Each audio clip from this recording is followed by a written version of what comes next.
여러분들 입당 예배에 자꾸 지연이 된다고 낙심할까봐 제가 오늘 제목을 낙심을 극복하십시오라는 설교를 함께 나눠보려고 합니다. 누가복음 18장 1절부터 6절 같이 한번 읽도록 하겠습니다. 오늘 본문입니다. 누가복음 18장 1절에서 6절까지 한 절씩 교독합니다. 1절 제가 읽습니다. 예수께서 그들에게 항상 기도하고 낙심하지 말아야 할 것을 비유로 말씀하여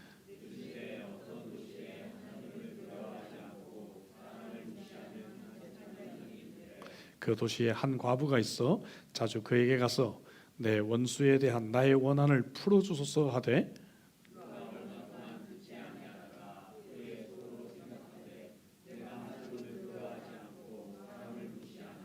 이 과부가 나를 번거롭게 하니 내가 그 원한을 풀어주리라. 그렇지 않으면 늘 와서 나를 괴롭게 하리라 하였느니라. 주께서 또 이르시되 불의한 재판장이 말한 것을 들어라. 아멘. 유럽에서 활동했던 그 황 여우펑이라고 하는 중국계 의사의 이야기입니다. 30년 동안 의사로 있으면서 200구가 넘는 시신을 해부를 한 적이 있습니다. 시신을 해부하면 죽은 사람의 원인을 보다도 좀 정확하게 알 수 있다고 하는데 그가 그 결과를 통해서 놀라운 사실을 발견하게 됩니다. 대부분의 시신들이 거의 다 암을 가지고 있었다 그래요. 근데 이 시신을 해보면 직접적인 사망 원인이 암이나 당뇨병이나 심장병 이런 것들이 아니었다는 것이죠. 사실 우리 모두는 25%가 암을 가지고 있었다 그래요. 그러나 암을 가지고도 사람들은 꽤 오랫동안 장수를 했다고 합니다. 근데 진짜 원인은 뭔가 하면은 암에 걸린 것을 알고 그 순간부터 암에 대한 공포, 두려움, 불안 이런 것들 때문에 정신적인 공황 상태 이것 때문에 실제적으로는 죽음으로 이어진다고 합니다. 암에 걸렸다는 사실을 인정하지 못하고 분노하고 또 면역 체계 이상을 가져오게 되고 결국은 낙심 때문에 죽는다 하는 것을 발표를 한 적이 있습니다. 영국 런던에 있는 킹스 대학병원에서도 비슷한 연구 결과가 보고되고 있습니다.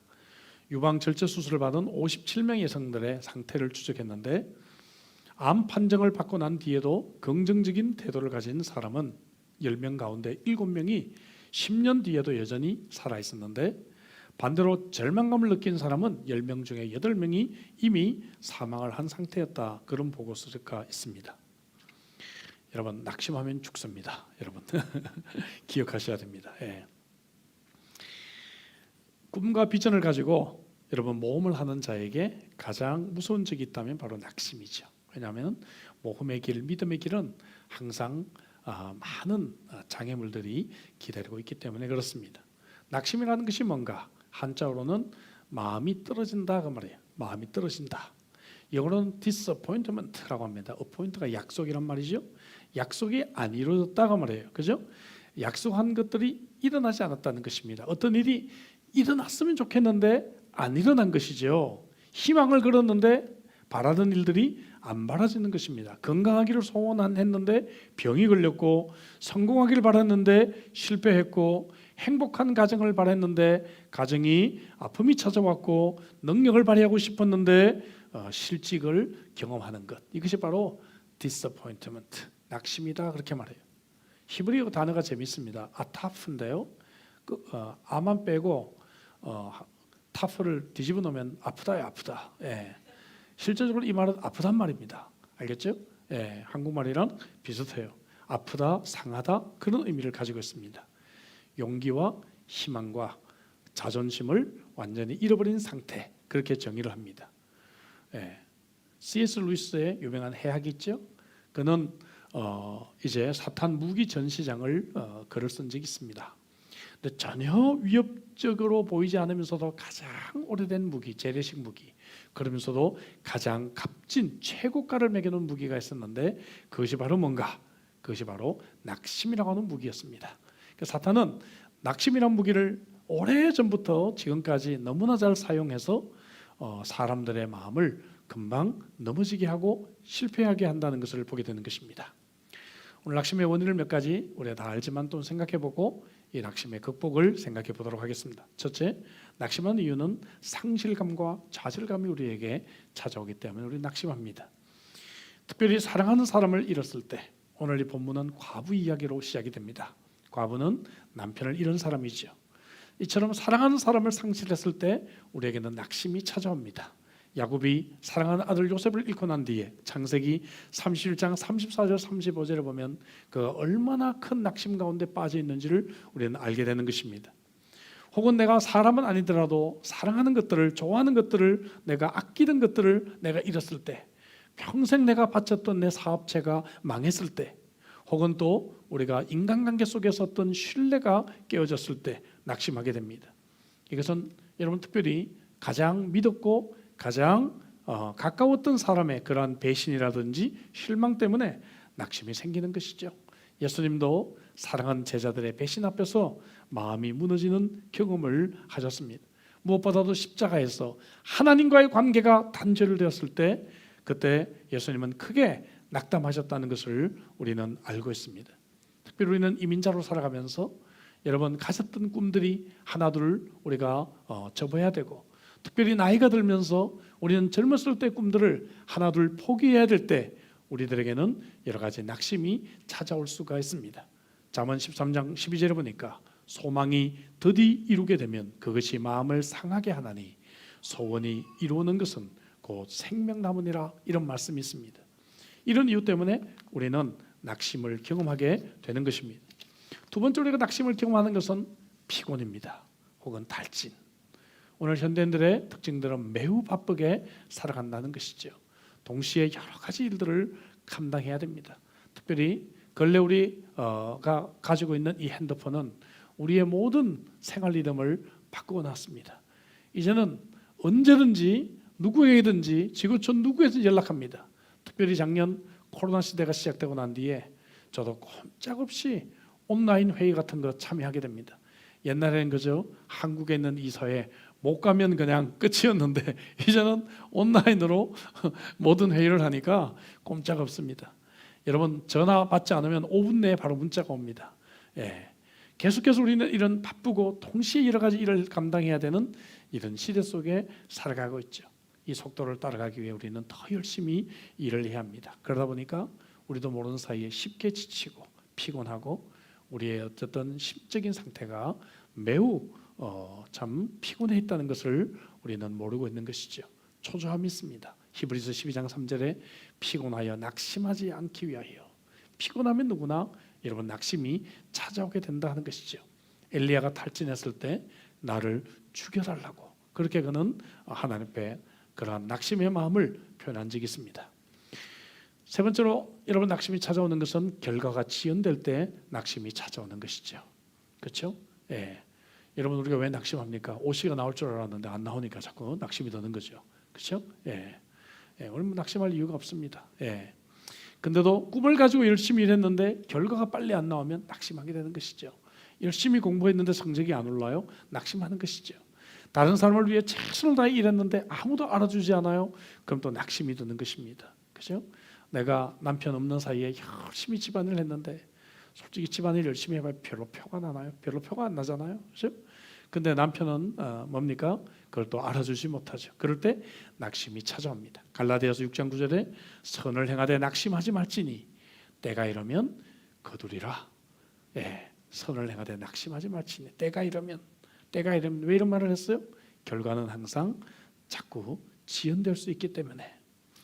피땀 흘려 사는 사람은 여전히 여러분 잘 안 되는 것 같고, 어떻게 요행을 부리고 어떤 편법을 쓰는 사람은 잘 되는 것 같은 느낌이 들 때, 세상이 불공평하다는 느낌을 들 때 우리는 또한 낙심을 경험하게 되는 것입니다.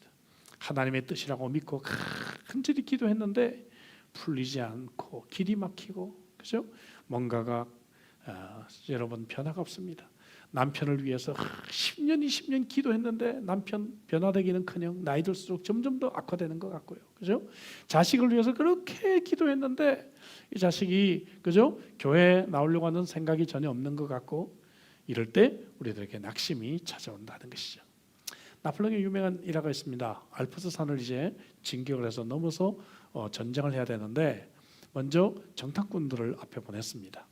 정탐꾼들이 갔다 와서 보고를 합니다. 보고를 하는데 이 알프스 산은 능히 우리가 넘을 수 있습니다. 그러나 라고 말을 하니까 나폴레옹이 딱 너무 스톱을 시켰습니다. 예. 그러나 이런 장애물이 있다라고 말하려고 하는 순간에 나폴레옹이 그 말을 막아버렸습니다. 예. 그리고는 그냥 용기 있게 진군해서 알프스를 넘어서 그 땅을 정복했다는 유명한 그런 일화가 있습니다. 여러분 노모하시기 바랍니다. 아멘이십니까? 딱 거기까지. 예, 우리는 갈 수 있습니다. 우리는 정복할 수 있습니다. 거기까지. 결과가 지연될 때 낙심이 찾아오죠. 자, 그럼 오늘 우리가 어떻게 하면 이 낙심을 잘 극복할 수 있을까? 핸들링할 수 있을까? 몇 가지 우리가 생각해 보려고 합니다. 첫째는 바로 하나님을 의지하지 않은 것입니다. 너무나 쉬운 것이지만 오늘 다시 한번 우리가 이 말씀 앞에 우리가 다시 한번 돌아오기를 원합니다. 왜냐하면 여러분 인생은 어차피 공평하지가 않습니다. 예? 오늘 이 본문은 억울한 과부의 이야기입니다. 예? 여러분 인생에서 어떻게 우리가 공평한 것을 기대합니까? 예? 나보다 공부를 더 못했던 사람이 더 좋은 대학에 가기도 하고요. 나보다 능력 없는 사람이 먼저 진급받기도 하고요. 그렇지 않습니까?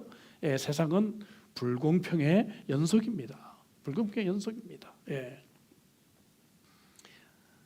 악한 재판관은 잘 살고 있는데도 불구하고 재판정에서 오늘 보면 큰 소리를 치며 억울한 과부를 압박하고 있습니다. 참 세상은 불공평한 것이죠. 저는 참 이렇게 은행 생각하면 참 신기합니다. 정작 돈을 빌려야 될 사람들한테는 안 빌려주고 돈을 안 빌려도 되는 사람한테는 돈 빌려가라고 계속 이야기를 하고 참 흥미롭지 않습니까? 은행이라고 하는 것이. 예.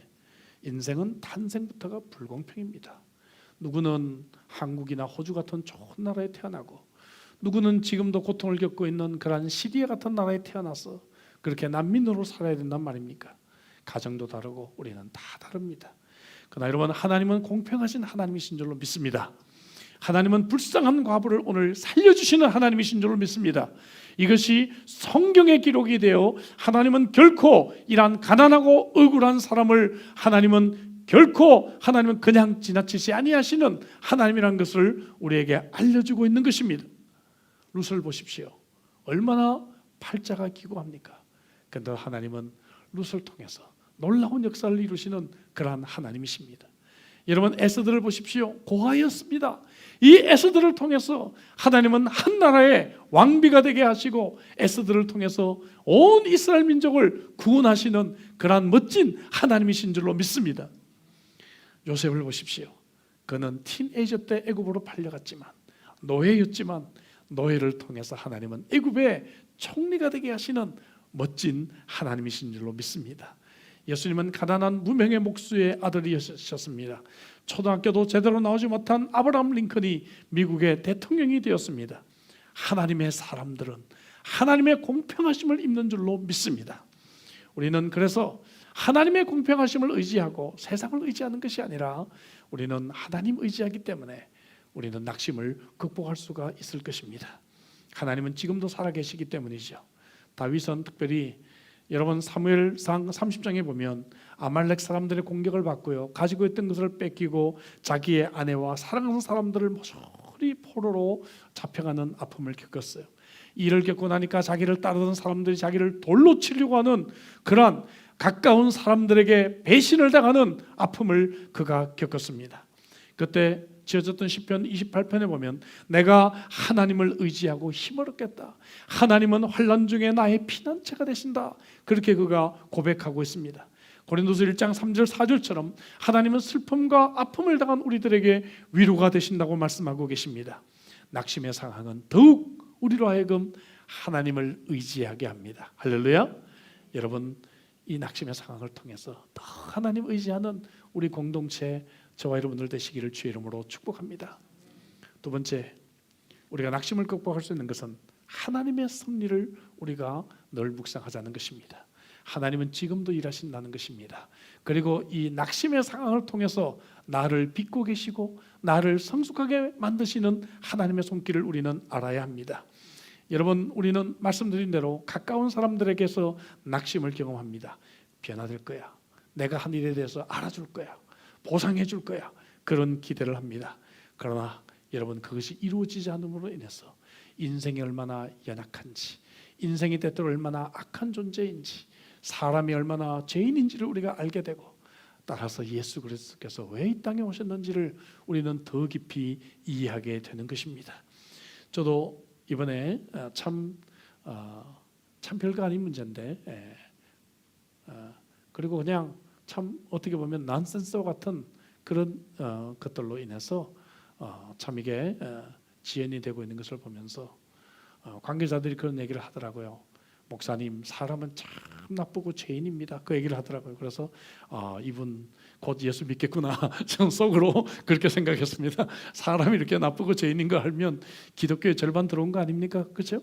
그래서 곧 예수 믿겠구나 그런 생각을 제가 해봤어요. 여러분, 하나님은요, 우리가 서로 만나게 하신 것은 우리가 서로 만나서 서로 변화시키고 내 마음에 들도록 사람이 바뀌고 그 사람을 조정하고 이렇게 하기 위해서 우리를 만나게 하신 게 아닙니다. 하나님이 서로 다른 우리를 만나게 하신 것은 서로 섬기고 서로 받아주고 서로 용서하고 서로 사랑하라고 우리를 만나게 하신 것입니다. 여러분, 아멘이십니까? 그런 시각으로 보면 별로 낙심할 게 별로 없어요. 왜냐하면 낙심하게 하는 게 이게 원래 사람의 모습이거든요. 이게 원래 사람의 모습이고, 하나님은 그러나 우리를 하나님의 자녀로 삼아주셔서 우리는 세상 사람들과 달리 받아주고 이해해주고 용서해주고 그리고 믿어주고 서로 힘이 되어주고 격려하도록 우리는 하신 것이죠. 그럼 우리 환경은 어떻게 되냐? 하나님은 일하고 계십니다. 할렐루야. 하나님은 일하고 계십니다. 특별히 여러분, 이번에 우리가 출애굽기를 계속 묵상해 왔잖아요. 저는 이번에 모세의 미디안 광야 40년, 참 본문은 굉장히 짧아요. 굉장히 짧게 얘기하고 지나갔지만 저는 모세의 미디안 광야 40년을 많이 묵상해 봤어요. 묵상해 보니까요, 저는 별별 상상을 좀 다 해봤습니다. 그랬더니 그러더라고요. 뭐 이 40년 동안 뭔가 40년 nothing happened, 그죠? 40년 동안 아무것도 안 나요, 그죠? 여전히 똑같은 나무, 똑같은 양, 그 똑같은 사람들, 제한된 사람들, 이 사람들 데리고 40년을 사는데 모세가 어떤 기도했을까? 하나님 도대체 하나님 계시기나 합니까? 하나님 뭐하고 하나님 주무십니까? 이런 기도 많이 했을 것 같아요. 저 같으면. 네, 여러분, 하나님이 일하셨나요? 안 하셨나요? 하나님이 일하셨죠. 하나님이 40년 동안 열심히 자녀들 낳게 하셨어요. 이스라엘 민족들에게, 그죠? 열심히 민족을 키워주셨습니다. 그리고 하나님은 애굽의 왕가의 변화를 주셨습니다.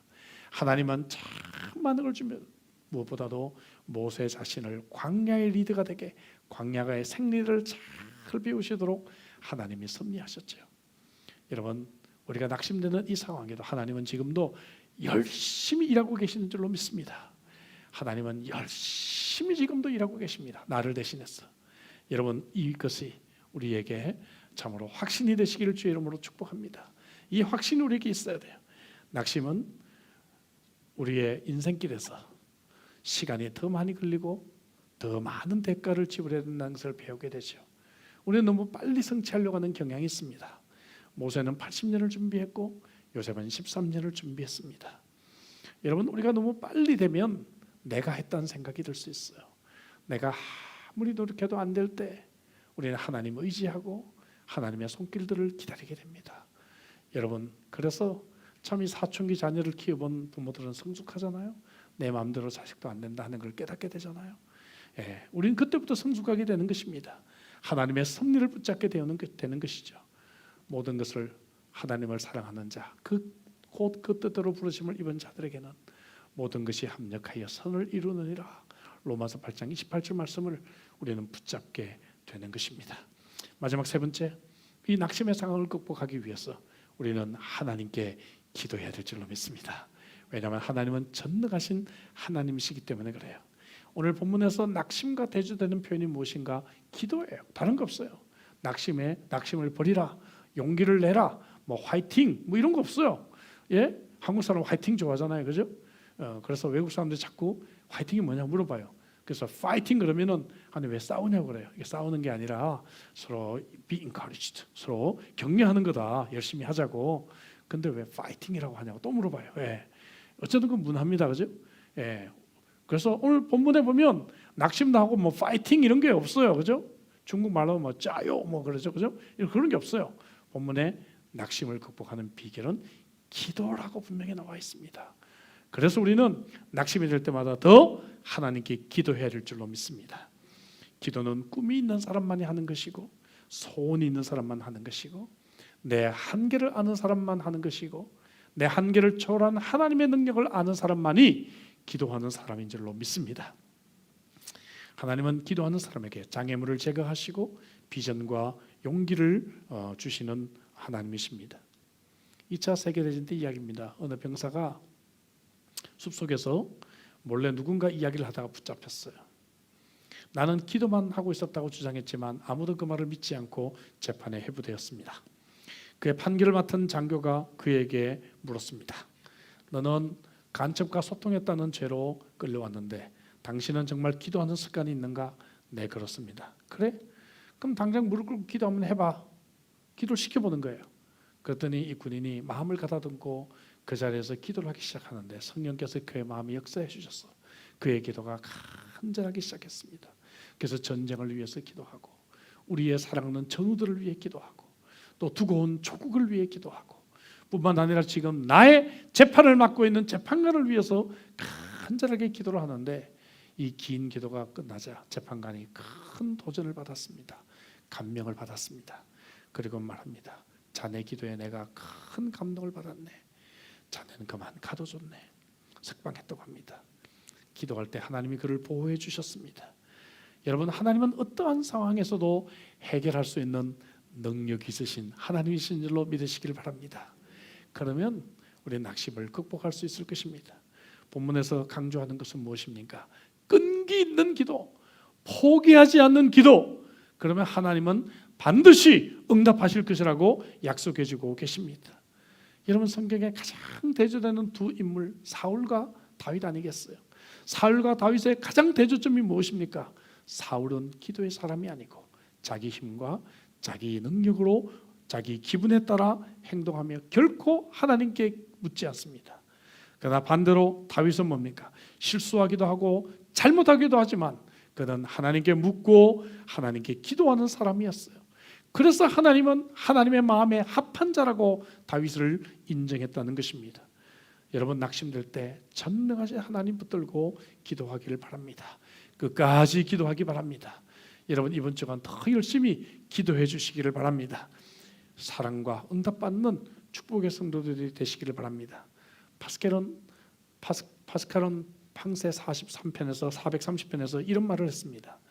우리의 유일한 불행은 신으로부터 이탈하는 데 있다. 사람에게서는 진리도 위안도 기대하지 말라. 그런 단언을 했습니다. 기도의 승자 조지 밀러도 무릎으로 인생의 싸움을 싸우는 것을 배우지 못한 사람은 아직까지 기독교의 ABC를 모르는 사람이다 라고 그는 정의를 했습니다. 사랑하는 성도 여러분, 여러분들이 무엇 때문에 지금 마음이 힘들어 있습니까? 무엇 때문에 낙심하고 계십니까? 오늘 본문에 주신 말씀처럼 우리는 하나님께 기도해야 될 줄로 믿습니다. 하나님께서 오늘도 승리하고 계심을 우리는 믿어야 될 줄로 믿습니다. 하나님을 의지하십시오. 하나님의 섭리를 믿으십시오. 그리고 하나님께 기도하십시오. 여러분, 특별히 이 기간 동안에는 더욱 우리 공동체가 하나님의 섭리를 기대하고 기도해야 될 줄로 믿습니다. 오늘 이 말씀 가지고 승리하시는 복된 여러분들 되시기를 주의 이름으로 축복합니다. 기도하십시다. 주신 말씀 가지고 우리 기도하도록 하시오. 본문에 나오는 여러분 이 억울했던 과부. 세상은 억울합니다. 이게 당연합니다.